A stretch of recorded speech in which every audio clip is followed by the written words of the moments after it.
Oh meuf, j'ai un truc à te raconter, il s'est passé une dinguerie, j'en ai marre de ma vie. Ok, c'est bon pour toi.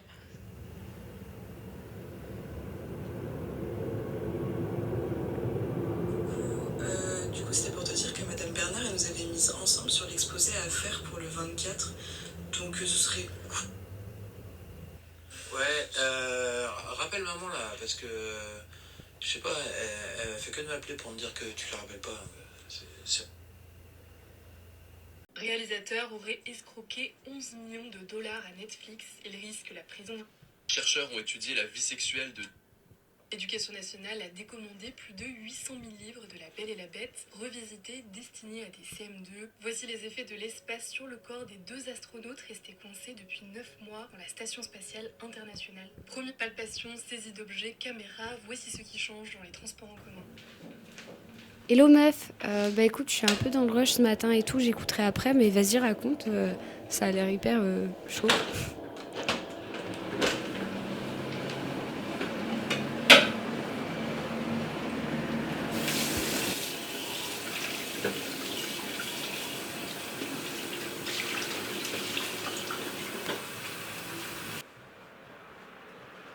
Coucou ma chérie, c'est maman. J'appelais pour savoir si tout allait bien et si tu rentrais bientôt à la maison. Hésite pas à appeler parce que ça fait quelques jours qu'on n'a pas de nouvelles et on va finir par s'inquiéter. Donc bah, j'espère que tout va bien, que tu t'en sors avec ton budget et que tu aimes ce que tu fais en cours. Voilà, je te fais des gros gros bisous. N'hésite pas à rappeler. À plus, salut.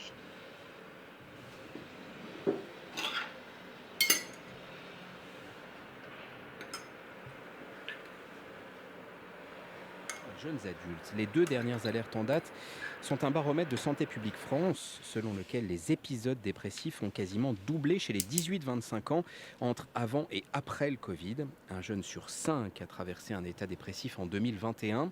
Autre alerte, ce rapport du Haut Conseil de la famille hier. Entre 2014 et 2021, le taux de consommation de médicaments chez les moins de 20 ans a augmenté de manière radicale. Près de 50% pour les antipsychotiques, plus 155% pour les hypnotiques et sédatifs. Alors que se passe-t-il? Quelles sont les causes de cette...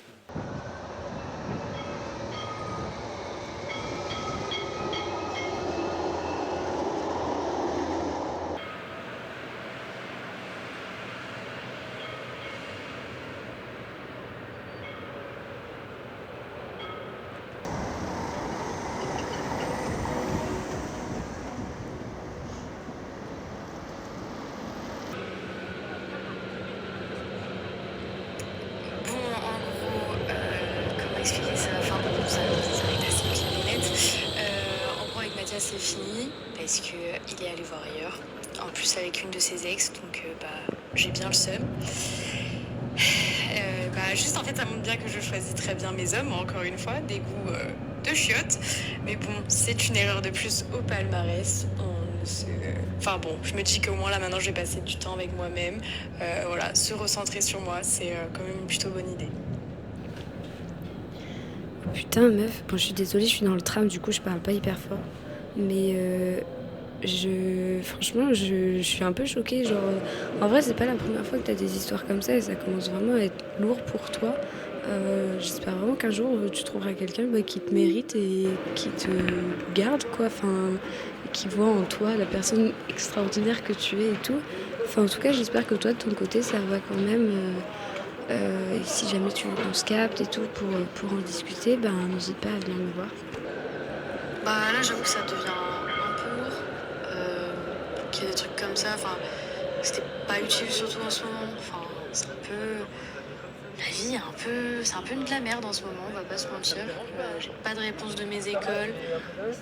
Du coup, je me sens un peu seule. J'ai personne. Enfin, à part toi, en vrai, j'ai personne à qui en parler. Mes parents, ils voient. Enfin, ils font que me dire qu'il faut que je me rassure et tout, machin, mais je pense qu'ils voient pas la charge mentale qu'il y a là-dedans et tout le stress que ça amène, quoi. Enfin bon. Voilà, hein, ça va le faire, hein. En vrai, meuf, je sais pas si t'es toujours suivie ou quoi. Mais ce serait peut-être bien parce qu'en vrai, c'est des périodes qui sont hyper compliquées. Et là, effectivement, t'avais pas besoin de ça du tout. Enfin, c'est vraiment genre le truc de trop. Et je comprends que tu sois saoulée en vrai. Et vraiment, enfin, vraiment, je suis là pour toi, en tout cas, à tout moment. Là, juste, j'arrive à la fac, donc on se recapte après, mais il n'y a pas de souci. Genre, même on peut s'appeler si t'as besoin, il n'y a pas de souci.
Du service civique, nous, notre mission, c'est de démarcher des établissements afin de planifier, de créer nous-mêmes et d'animer des interventions qui visent à libérer la parole sur des sujets divers autour de la santé mentale, en allant des privilèges à la santé mentale en général, aux addictions, au sport, aux vies affectives et sexuelles. Au sommeil. Voilà.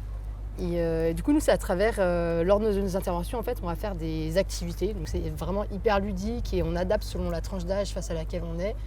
Et au milieu aussi dans lequel on est, si on est dans un lycée ou un foyer de jeunes travailleurs, c'est pas forcément la même chose. La première ressource qu'on va donner, c'est le médecin généraliste.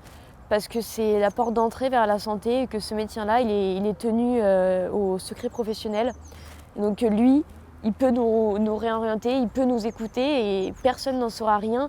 Et surtout parce que c'est très facile d'aller voir son médecin généraliste avec une excuse du style j'ai mal au ventre alors qu'en fait je cache autre chose. Mais voilà, c'est très facile d'accès. Et sinon, pour les jeunes spécifiquement, on parle de la MDA beaucoup, la maison des adolescents, donc c'est des structures qui sont présentes dans toutes les plus grandes villes de France, qui accueillent les jeunes anonymement et gratuitement de 11 à 21 ans. Les étudiants à la faculté, ils ont accès au SUMPS, SUMPPS. Et là-bas, on peut avoir accès à un rendez-vous avec psychologue, il y a gynécologue, il y a dentiste, infirmier, psychiatre. On a fait une intervention où les personnes participaient. Pareil, ils étaient assez jeunes, ils avaient entre 15 et 18 ans en vrai.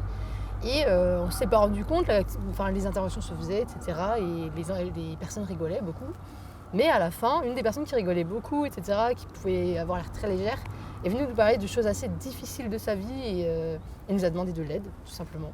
Et là, moi, c'est là où je me suis sentie vachement utile parce que j'ai senti qu'elle avait besoin qu'il y ait des personnes extérieures qui lui apportent de l'aide, qui lui donnent des ressources, justement. Et c'est ce qu'on a fait, du coup. Ouais. Et voilà.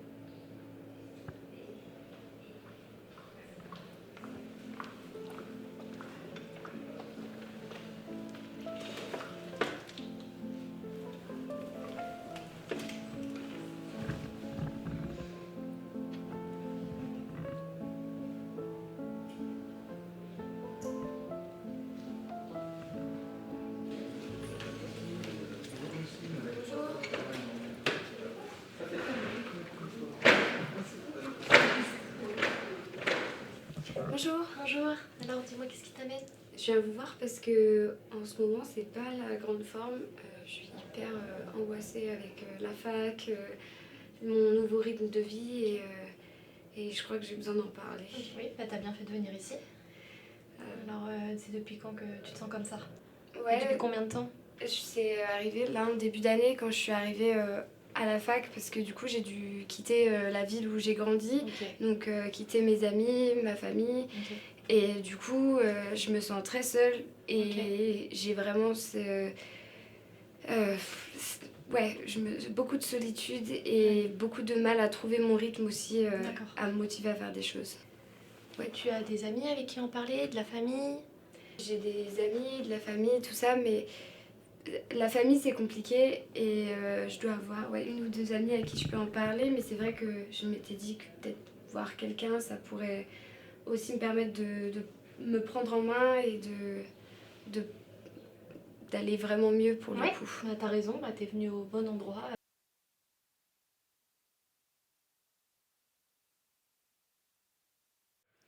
La pression scolaire chez les étudiants peut perturber la santé mentale.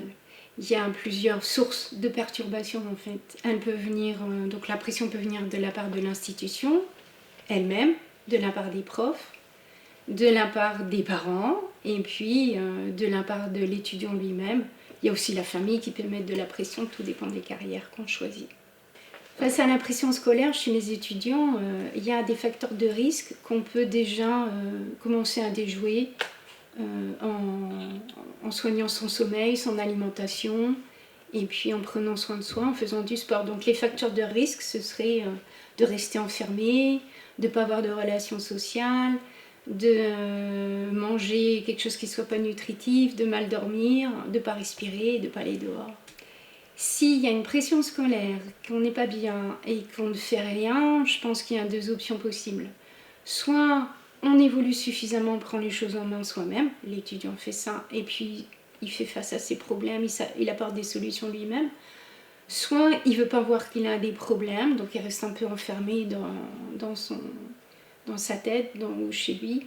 Et en fait là, ça peut aller vers une descente où l'étudiant peut se sentir de plus en plus mal, mais comme il nie qu'il a des problèmes, il s'enfonce dedans.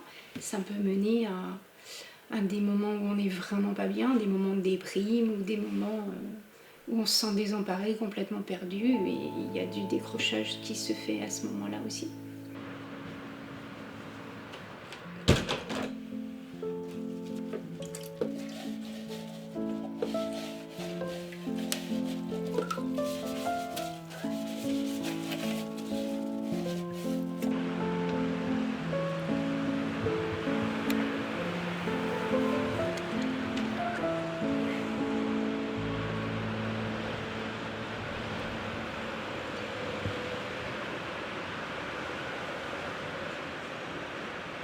Allô maman? Je te rappelle par rapport au message que tu m'as laissé hier. Bah écoute, ça va. Il fait beau. J'étais à la fac aujourd'hui, ça s'est bien passé. Et puis voilà, donc je sais pas, et vous comment ça va? Vous manquez fort et puis j'ai hâte de rentrer en vrai, mais ça se passe bien, t'inquiète.